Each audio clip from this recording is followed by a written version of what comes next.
Extra.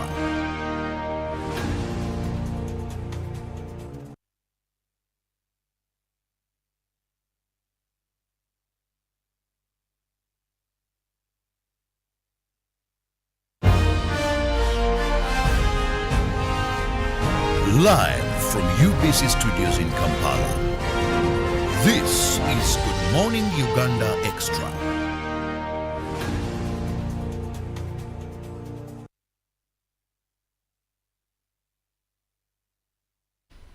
Good morning, and thank you so much for being with us in UBC TV. That is in case you just joined. But if you've been with us from the hour of 6:30 till now, many thanks for being with us, and please let's continue moving together throughout the day. It is Good Morning Uganda Extra, an extension of Good Morning Uganda. I'm Robert Chirabo Nyonyitono, and before I go any further, well, news just reaching us indicates that the army officers say they have taken over power in Gabon. Now, at a time we were done with coups, but it seems somehow coups are continuing to happen on the African continent. And if, according to the report, I was getting one from, that is BBC, where it indicates that they are really coming out to declare and claiming that they have taken over power in Gabon. But this and more, well, our role is to inform you and, of course, letting you know what is happening both locally and internationally, and we'll be giving you more regarding what has happened in Gabon, or we'll be giving you more regarding these reports that have just come in. Now, away from that, today we want to be discussing yet something very important. And what are we going to be discussing? This is what many know as online auction of goods. When you talk about online auction of goods, we are simply referring to the Uganda Revenue Authority. And this morning, joining me are members from Uganda Revenue Authority. I have Canon Milton Rahuka, who happens to be the manager customs at the Uganda Revenue Authority, and he's mostly in the Department of Warehousing. And I also have that is Arthur Musinguzi, Supervisor Customs Warehousing URA. Gentlemen, you're most welcome. Thank you, Mr. Nyonyitono, and good morning, viewers. Arthur, you're most welcome. Thank you, Mr. Nyonyitono. Good morning, viewers. Nice to have you. Well, after a brief greetings from my guests this morning, let's first of all, even before we go to online auction, when we talk about auction, and I see, Arthur, you're very ready for this. When we talk about auction, or online auction, to be more specific, what are we talking about in terms of URA doing? Thank you. Online auction, actually we call it online public auction. It is when we sell goods by public auction, but using online methods. These are goods which have overstayed in our warehouses, bonded warehouses. Importers bring goods, warehouse them, and for one reason or another, they fail to pay taxes in time. So the law empowers government to discharge these goods and recover government duties therein. So by online auction, we put them, we lot them, advertise them to the public, and they participate, bid for them using online methods. That is briefly what online auction is about. Now, Milton, Arthur has rightly explained what it's all about, but let's look at the process of this online public auction. What is the process like? Where does it start? Where does it end? Thank you so much, Mr. Nyintono, and viewers for listening. Indeed, I'm Canon Rahuka Milton. I work with customs as a manager in charge of warehousing section. It's not a department.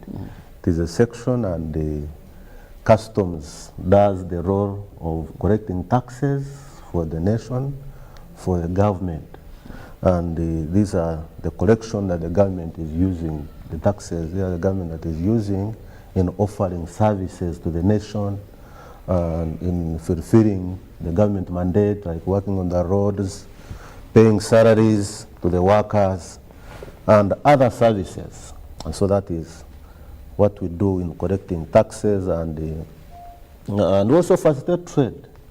Facilitating trade means you enable cargo move from stage to another stage, from a country to a country, from a certain destination to another destination. In this, we are talking of facilitating, say, transit goods, that you see these trucks loading cargo from Malava to inland or up to Katuna, let's say, proceeding to Rwanda, proceeding South Sudan, DRC, etc., etc. And so it's a mandate of customs to facilitate trade.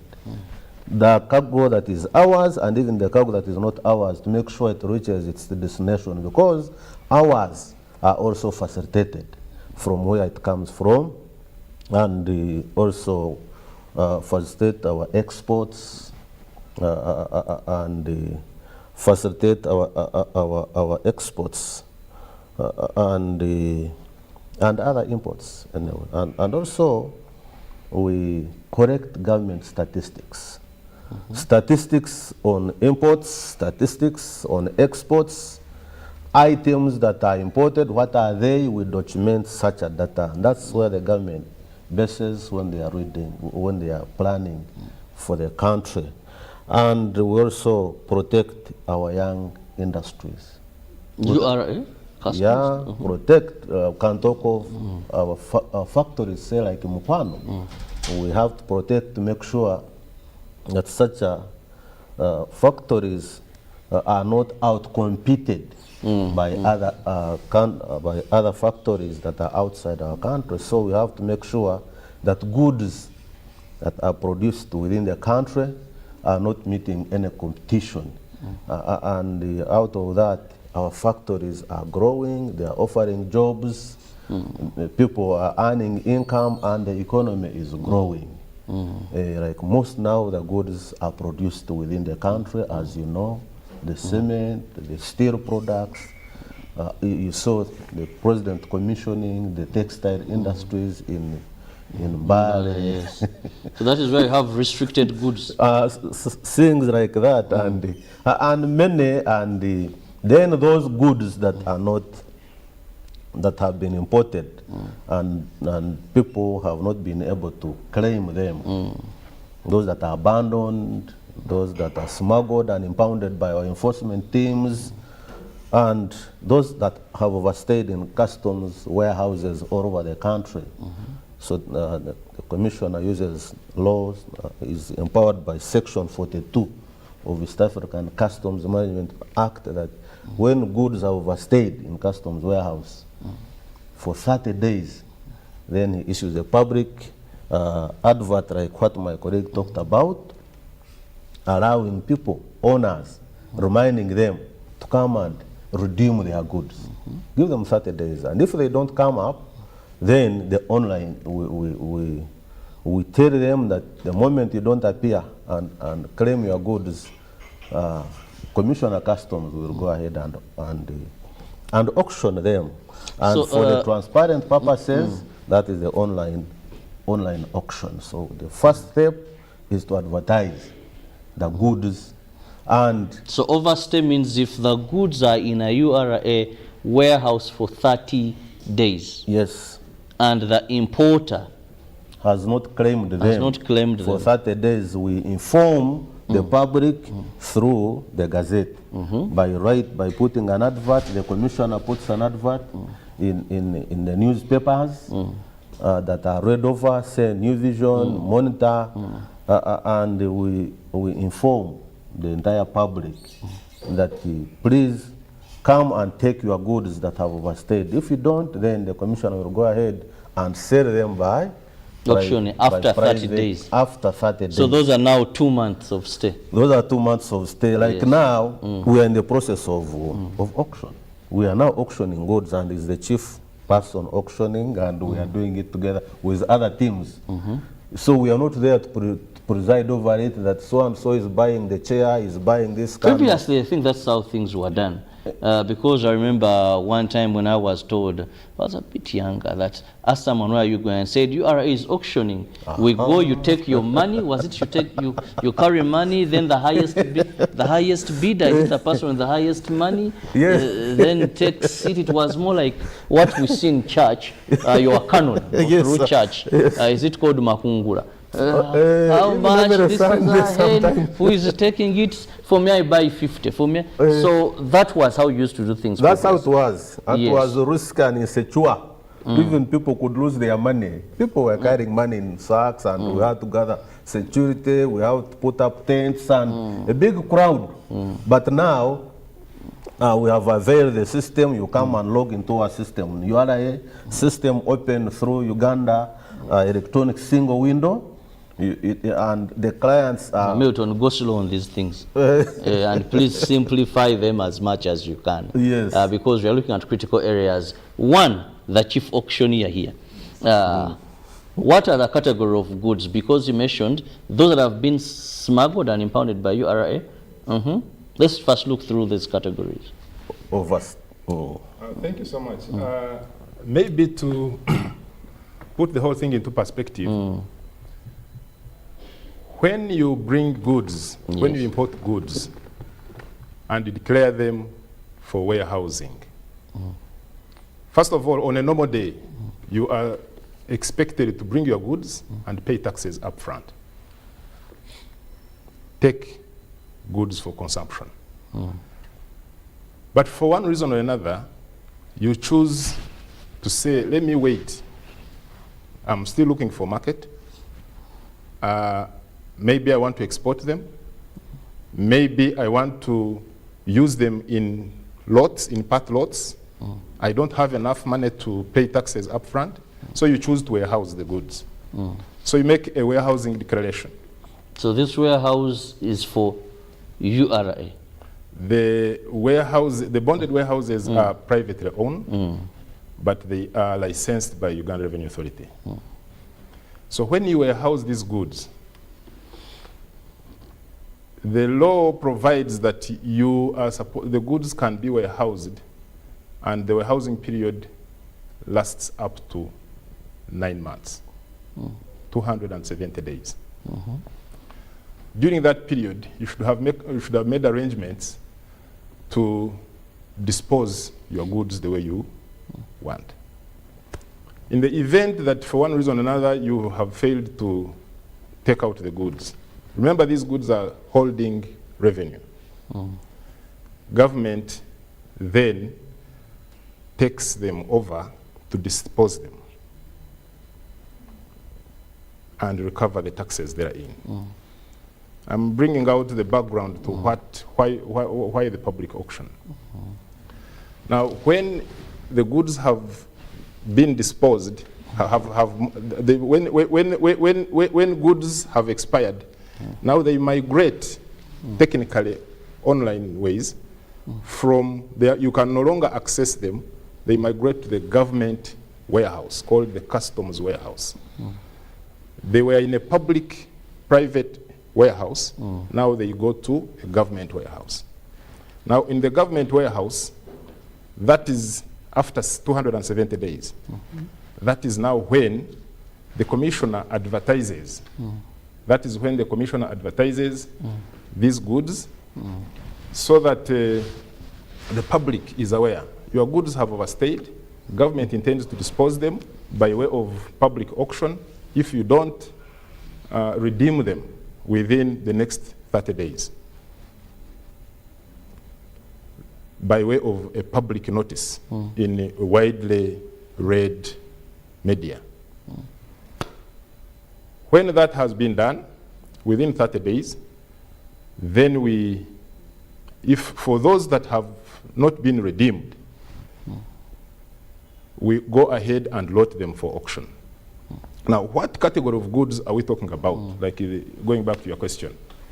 One, warehoused goods that have overstayed and failed to be paid for. The second category is abandoned goods. Sometimes, especially goods that are being smuggled. Our enforcement teams, when they carry out these enforcement operations, someone abandons, someone, a truck, someone stops a truck and the truck's driver decides to run away, for example. URA picks those goods and brings them to the customs warehouse. The other goods are seized goods, goods that have contravened the different provisions of the law and have been seized, and the owners have not settled those offenses. Government goes ahead and disposes them by way of public auction. The other ones are perishable goods. Goods that are perishable in nature, but cannot be, for example, if the owner wanted to use them in 9 months, but they are perishable and it has not paid taxes. So broadly, the goods that are subject to auction are seized goods, goods that are on want of entry, and goods that have been abandoned. Yeah. So now, Milton, after we've known these categories, how is the auction done? The adverts have run in the papers. How does the public now participate? The goods that are put on the list to be auctioned through public auction, they are listed down, they are verified, they are examined, and we write particulars of the goods, all the details concerning the goods. And after that, we establish what would be the price. In this case, we call it reserve price. Our valuation headquarters, there is a team that will verify the details of the goods, and then we shall forward again to another team, an independent team, valuation that would value what would be the price of selling the goods, then plus other administrative costs that we incur when we are handling the sale of the goods, possibly the storage and this advertisement costs and all that. What would be, or what is the reserve price? The reserve price would be what would be the tax only. You can talk of a vehicle like a Corona. Corona is about 35 or 40 million. But when we come to public auction, online auction, we cannot sell it at 43 million. We cannot sell it at, for us, we are looking at what would be the tax, because the importer would have paid only the tax, but could not pay the tax, failed to pay the tax, abandoned it, and so we are looking at what would be the tax so that the government does not lose. And so that would be the reserve price. And it is placed on that item. Say 1,000 items we are selling, each item has a reserve price. So when we display the items online, in fact, another one, we put the lot number. Say lot number 1, lot number 2, lot number 200, like that, so that... For the benefit of my viewer, what is the lot number? Lot number is an identifier. It will identify the item, that your item is number 20. You are buying number 77. You are buying number 1. You are buying number 2. You are buying, we call that lot number. Goods are auctioned or sold out on a lot. I mean, we lot them so that one can easily identify what is buying. Because you may find lot 15 could be in Mbale warehouse. Lot 1 could be in customs warehouse here. Another lot like that. To help people to pick out. Say, this, what was the reserve price for this? Possibly a dozen of cups. Say lot number 23. I mean, to help us to identify, to help even the people to pick that I'm buying lot number 6, like that. That's the lot number. Yes, and when, so the goods are displayed in their details, plus the lot number, identifying them, and then the reserve price, those 3 things. So you'll be satisfied, and when we advertise them, they are open to the public. It is not for one person. James will go and view and see the details that you will take this set of sofa set. Another one will also be interested in it, and so people will compete. And the highest bidder would be the one to... So again, we go back to the other thing, the highest bidder. But this one is online now. We don't know who is the highest until someone will see, because people register by TIN numbers. TIN numbers. Your TIN number, and to participate, you have to pay 10% to qualify for participation. 10%. It is not what? just of the reserve price? No, not 10%, sorry, $10. Thank you, Arthur. You pay $10 to enable you participate. That is uniform. Okay. Whoever enters that market, those clients of ours that participate in online auction, they participate by first paying of $10. Then you qualify to participate, and it is open to everyone. It is open, but we are restricting employees of URA to participate in this, but it is open to the entire public. People buy your info portal, but you are buying, and you end up taking your thing. You come and pick it wherever it will be after, or you have satisfied us that you have paid, and you will not pay any other tax. You will not pay any other tax apart from vehicles. Vehicles you pay registration. Registration, that is about 1.5 million registration, or depending on the capacity of the vehicle. Now, well, I think it's time for a break.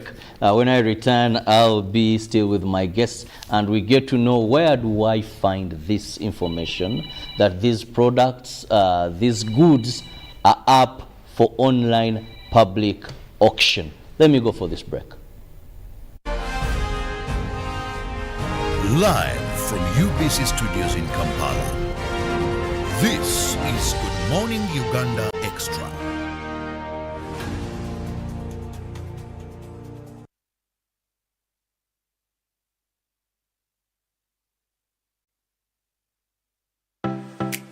UBC is the national public broadcaster. We educate, inform, entertain, and inspire our audiences.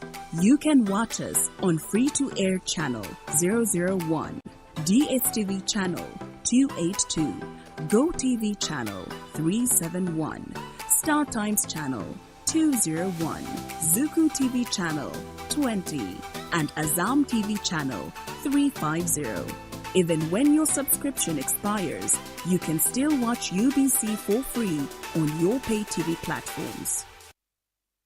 A new dawn on Behind the Headlines with me, Timothy Nyangweso. Every Wednesday, live in our studios in the heart of Kampala, we have conversations that have analysis, explanation, but not every truth is fact, and not every fact is truth. Every Wednesday, 10 p.m. on your public broadcaster.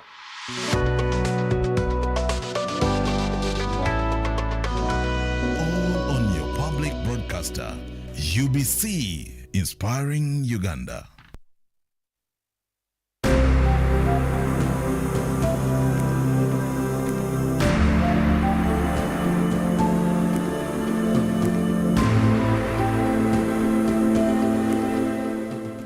In Bushenyi district, we run a number of programs ranging from service delivery to wealth creation. We have the presidential initiative on wealth creation, a Myuga program, where we have 34 circles that have been given funds for the last 2 years, of which each circle received 33 million, and only 2 managed to receive 50 million each. These funds have enabled the different categories of our population to engage into business-related activities, and we can see their incomes getting better. Some of them are into tailoring, others into mechanics, into carpentry, hairdressing, mention it. And so far, they are running their enterprises smoothly.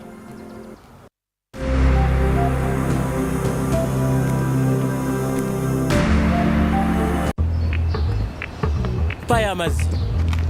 Nsobola okusasula ne momo? No. Ha. Hey, nsobola okusasula ne momo? Ha. Yino merchant code yaffe. Oh, kirungi. Sebo meka? Ebiri. Nyabo, nsobola okusasula ne momo? Bambi nedda. Ha. Baby, tuve wano. Mukibango okusasula ne MTN Momo kigirako emigaso mingi n'egisingako eri buli omu tekikola makulu okubanga tugirina. Hello, nkimye rent. Nsobola okusasula ne momo? Ha. Yes, osobola. Sasula obaggula ne MTN Momo olwo tukuddize ssente oleweeki ya bwereere. Kozesa Momo app oba nyiga *165*3#.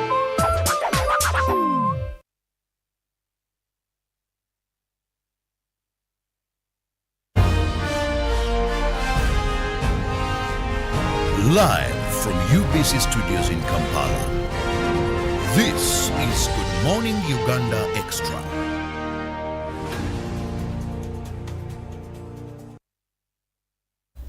Welcome back from that short break, and thank you for being with us on UBC TV. This is Good Morning Uganda Extra, in case you've just joined, and we are looking at online public auction by the Uganda Revenue Authority. Earlier on, we talked about the categories of goods that go for this. We talked about the period as when these items are up for online auction. Now, Arthur, where does one find and when do I get to know? Is it that I wake up maybe I want to buy a car and I just say, let me log in and see if URA is auctioning any cars? So when, where, and how? Wow, thank you so much. First of all, our online auction platform is web-based. Good. It is web-based that anyone in his comfort, on your computer, on your phone, in your comfort place, you can log on onto www.singlewindow.go.ug. Now, that is a platform that gathers all government agencies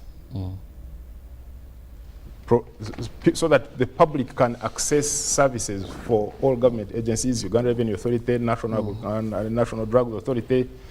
If you are dealing with any government most of these government agencies that provide services to the public, they have been registered on that platform. Uganda Revenue Authority is one of them.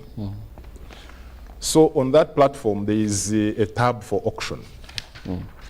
Now, when you get to that tab, it will usher you into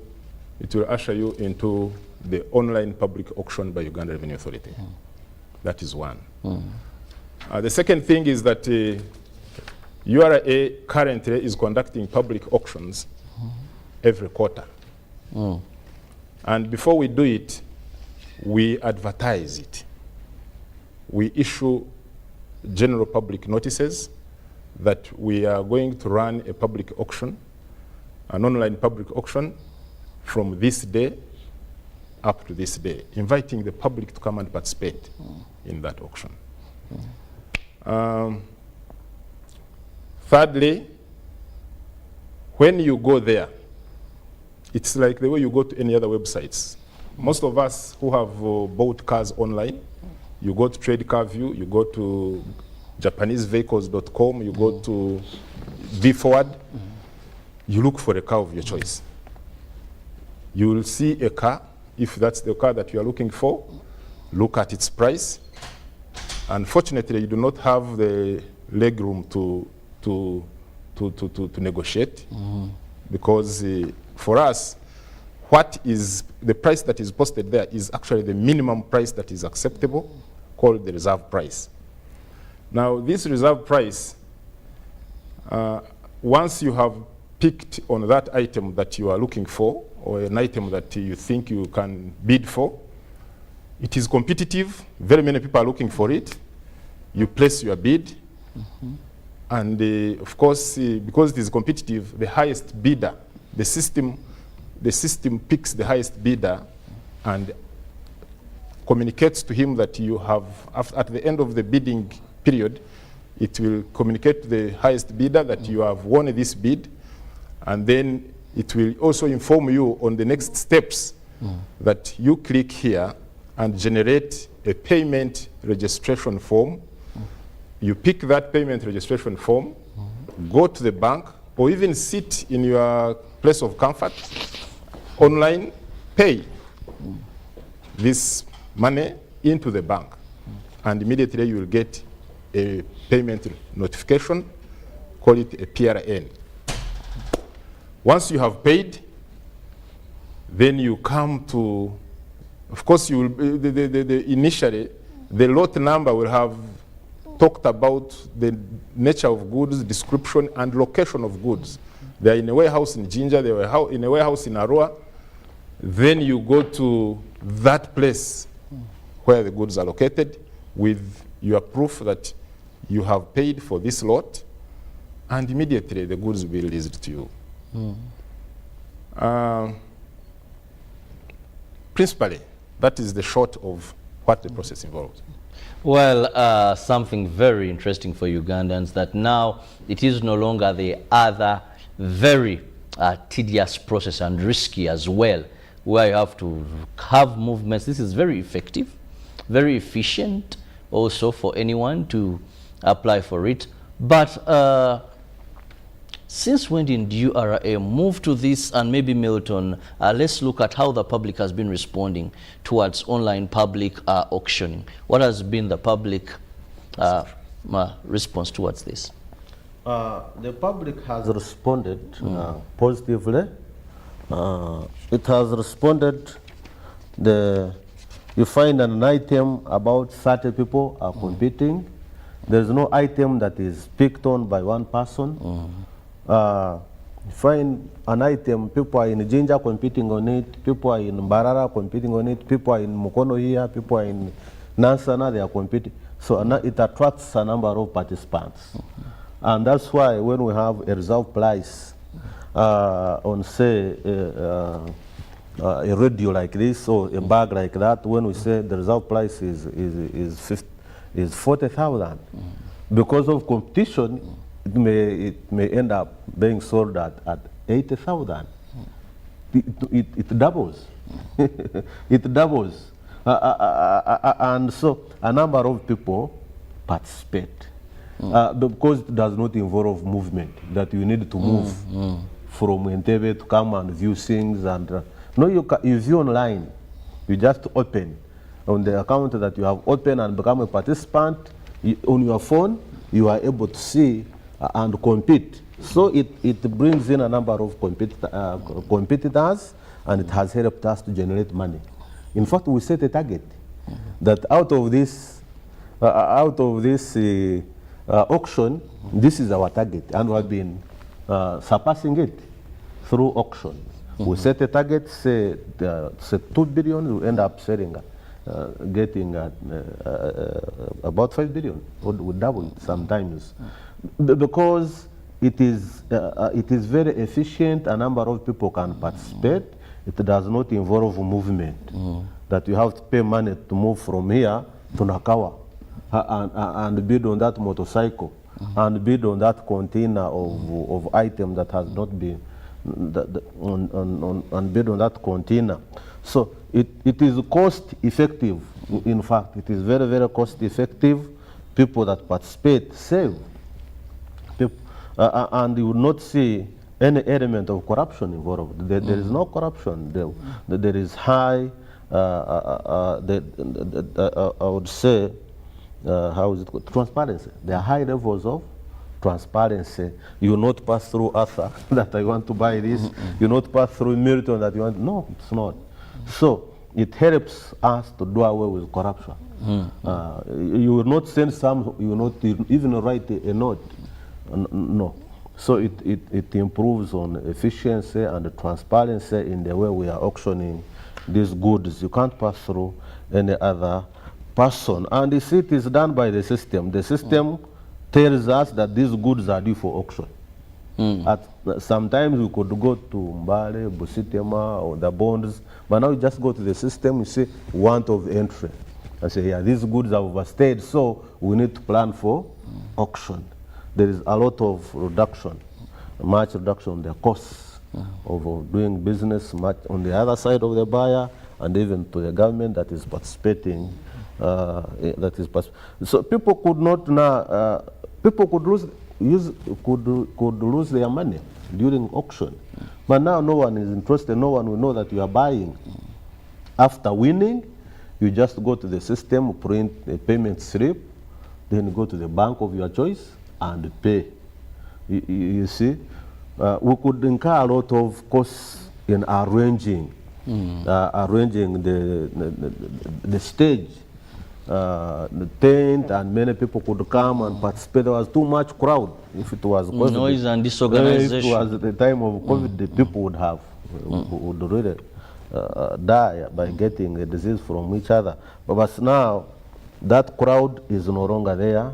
We could hire security to guard, we could get the cashiers to be there and collect the money, but now all those ones are not there, and it has helped us as URA to improve the service delivery in that area, collecting the money without incurring the cost. You see, as a government, collecting the money without incurring the cost. We don't drive that we are taking people to, you see, you don't also come, and we don't hire security, we don't hire tents, you know. You have been in these events, hiring tents is very costly. So those things are no longer there, and people are finding it easy to, are buying with ease and to participate and win the bids. And so we welcome you also.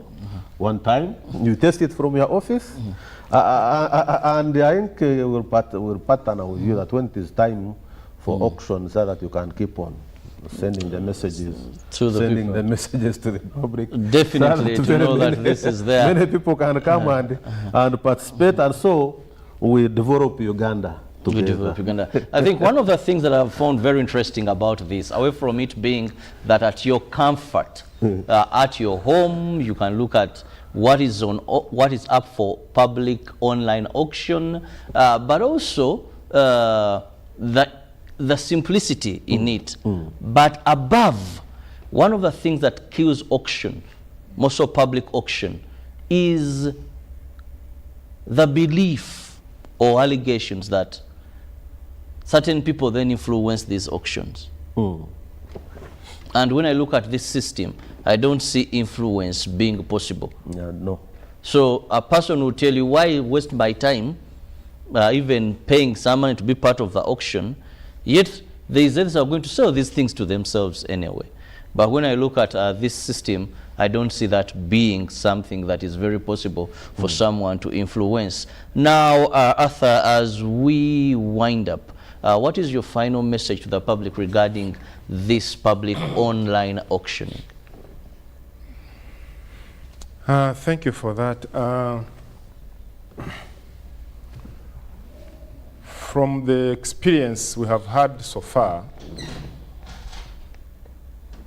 there has been a limited knowledge by the public. The public is still limited on the usage of online systems. I think we owe it to them as players, as government, to enable the public to access online systems. People, of course, generally, people still believe that if there are auctions, then there are the other manual ones, the usual manual auctions. So they wait for these companies, American Embassy, NGOs who are auctioning their goods publicly. They advertise, people go and view, go and look at things, and then, but online systems, people have not yet embraced them so well. Yes. And as a result, we are still dealing with a limited category of the elites. So we need to, we have now embarked on a sensitization program so that we inform everyone, but also we need to enable them access online systems. Internet is still a problem. So that people can access. We are sensitizing. This is part of the game. We are sensitizing the public, and of course the other one is we are sensitizing on UBC. People are on. Most people don't even watch TV. People are busy hustling for a living. So for now, that is what I can say. That is where we need to concentrate. People to know, to be aware, and also to have the means to access these systems. Otherwise, it is a beautiful system, open to everybody. Very transparent. Very transparent. Everybody has equal opportunity. Everybody has equal opportunity to access. The other thing is that to participate in this system, you must be a registered taxpayer. Yeah? Meaning that you must have a TIN number, a tax identification number. Now that is actually the primary identifier of every bidder on this system, which means that we sell the goods to someone who is registered as a taxpayer. We don't see their names, but we just see TINs coming in. TIN number, this has bidded for this. TIN number, this has bidded for this. So the other notion of that is for a certain category. And then even if I try, they will not get no. The highest TIN bid is the one that takes the item. Otherwise, it's a beautiful system. We want to encourage the masses to embrace it. It is an equal opportunity system, very transparent, and I think going forward, and it is working. It cuts costs of doing business, both for government and even for the taxpayer. Yeah. Well, very transparent system, but remember you must be a taxpayer and you must have a TIN number, tax identification number, for you to be able to participate in this.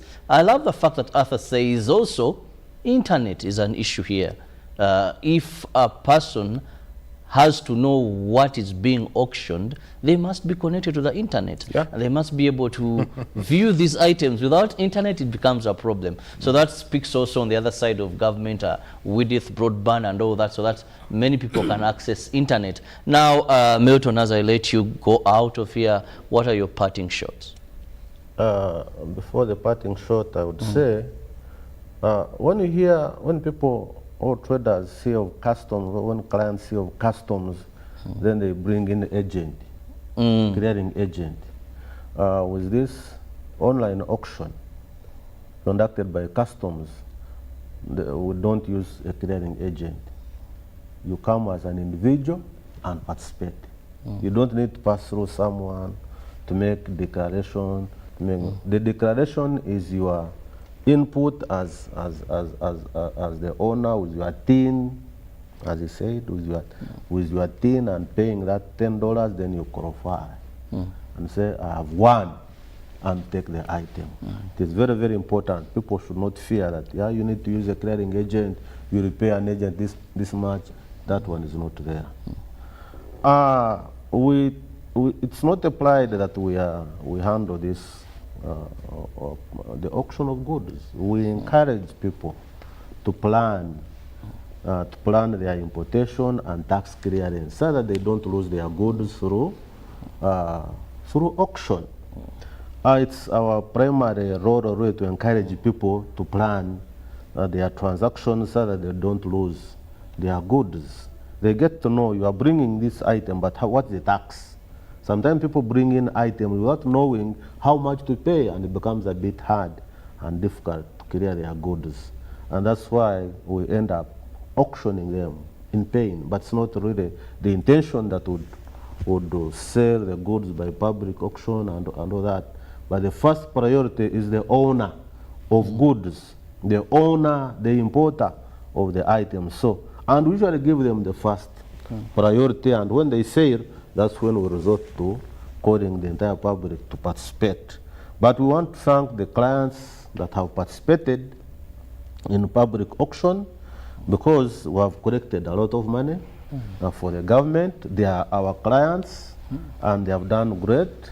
So when you hear customs and you are doing well, that is the money we collect from the clients. They have really participated in the collection and the contribution of revenue to the nation. We want to thank them, and we want also to say thank you for this good engagement we've had with you, and we encourage our people. Some of this happens because of non-compliance.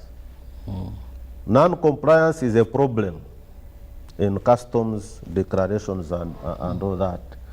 But if people have really come in the right channel, then we don't impound their goods. Some of them are impounded by enforcement and they are brought here. We impound the whole truck of someone, and it's a big loss. And so we want to encourage people really to be compliant in their dealings with customs, and be open.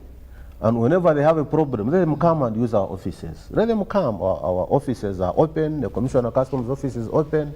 We have offices all over in town here, almost on every street. We have contact offices down in Chikubo. And we encourage people to use our offices. Even on auction like this, let people go and ask and get the information so that they don't lose the money. It's not good to lose the money. Losing the money in a situation like this, and in a country, a developing country like this, is not good. And here that your consignment has been auctioned. So we encourage the people, especially people that are trading, let them read the newspapers. Some of this information is sent through newspapers. And sometimes people don't even access newspapers. You cannot trade. You bring a container is about 500 million, 200 million, and if you have to buy a newspaper of 2,000. So we encourage people to buy newspapers so they can get this information. They can use the phones to check on your website and get to know what is happening. Weekly, monthly, you get to know some of this information, and then where they have challenges, they come and they contact our offices for more information and for guidance. But we want to appreciate the public for listening unto us. We want to wish you well, and God bless you. Well, Arthur, I'll just give you less than a minute if you can. Thank you so much once again. I wanted to, as a parting shot, to say that public auctions, these auctions are not Uganda Revenue Authority's preferred way of collecting taxes. Yes. They are not the preferred mode of tax collection. We resort to it as a last resort. Yeah? Therefore, I want to call upon the public to do what we call tax planning. From the time you are importing any item, know the regulations, know the provisions of the law. Because importation in business is one of those sectors that are highly regulated. So you need to know, I'm bringing in this item, it is regulated like this, the requirements are like this, so that the timelines are like this, so that we don't get to this level of now. Sometimes, like Canon Milton said, we sell these goods at half their actual price, just to recover taxes. It is painful. The owners of these goods are my father, my brother, my auntie. You know, people fail to pay taxes, and you see them really, their capital going down. So it is not our preferred tax collection mode, but it is a last resort when everything has failed. But with the people knowing, planning well, so that you know the timelines, you know the taxes. You are importing a car. Before you import it, you know how much it pays. You know how much time you have to warehouse it, so that you fit into all those timelines. It will do us a lot, so that we have as much less auctions as possible. Well, I just want to thank you so much, gentlemen, Arthur and Canon Milton. Thank you for your time and, of course, explaining and making that awareness to the public that there is what we call online public auction by URA. So you must keep your mind awake. Look at the papers, look at the URA website to know as and when this public online auction is happening. But above all, let's have enough information regarding taxation to avoid these commodities, to avoid these items from being auctioned, because you may never recover when you make such losses. Have a lovely day. See you tomorrow, God willing, for God and my country. Good morning.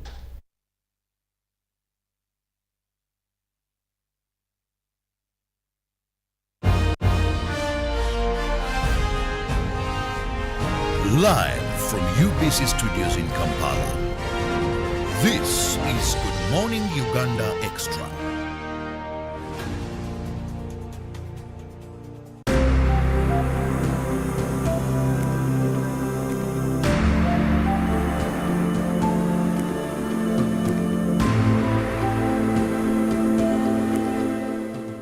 In Bushenyi district, we run a number of programs ranging from service delivery to wealth creation. We have the presidential initiative on wealth creation, a Myuga program, where we have 34 circles that have been given funds for the last 2 years, of which each circle received 33 million and only 2 managed to receive 50 million each. These funds have enabled the different categories of our population to engage into business-related activities, and we can see their incomes getting better. Some of them are into tailoring, others into mechanics, into carpentry, hairdressing, or mention it. And so far, they are running their enterprises smoothly.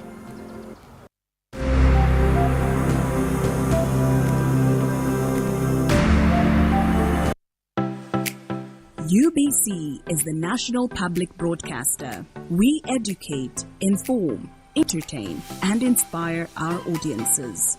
You can watch us on free-to-air channel 001, DSTV channel 282, GoTV channel 371, Star Times channel 201, Zuku TV channel 20, and Azam TV channel 350. Even when your subscription expires, you can still watch UBC for free on your pay TV platforms. A new dawn on Behind the Headlines with me, Timothy Nyangweso. Every Wednesday, live in our studios in the heart of Kampala, we have conversations that have analysis, explanation, but not every truth is fact, and not every fact is truth. Every Wednesday, 10 p.m. on your public broadcaster.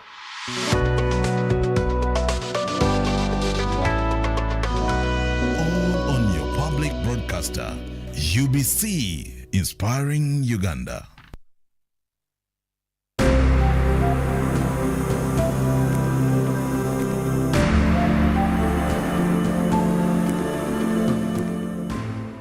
I'm the one yani at the research at My name is Atube Richard, a member of a group called Kanyope, located in Bungatira sub-county. This group started in 2008, but the Prelnol project started supporting us in 2009. The project has offered us training on farming, and the training we got has helped us immensely. We used to farm in a traditional way, planting a variety of crops. But when the team from Prelnor approached us, they asked us to choose particular seeds to grow which can yield very well in our area. We chose groundnuts and rice, which we are growing. With this kind of farming, the project also taught us how to sell as a group after finding a market. The support from the project has been so good to us.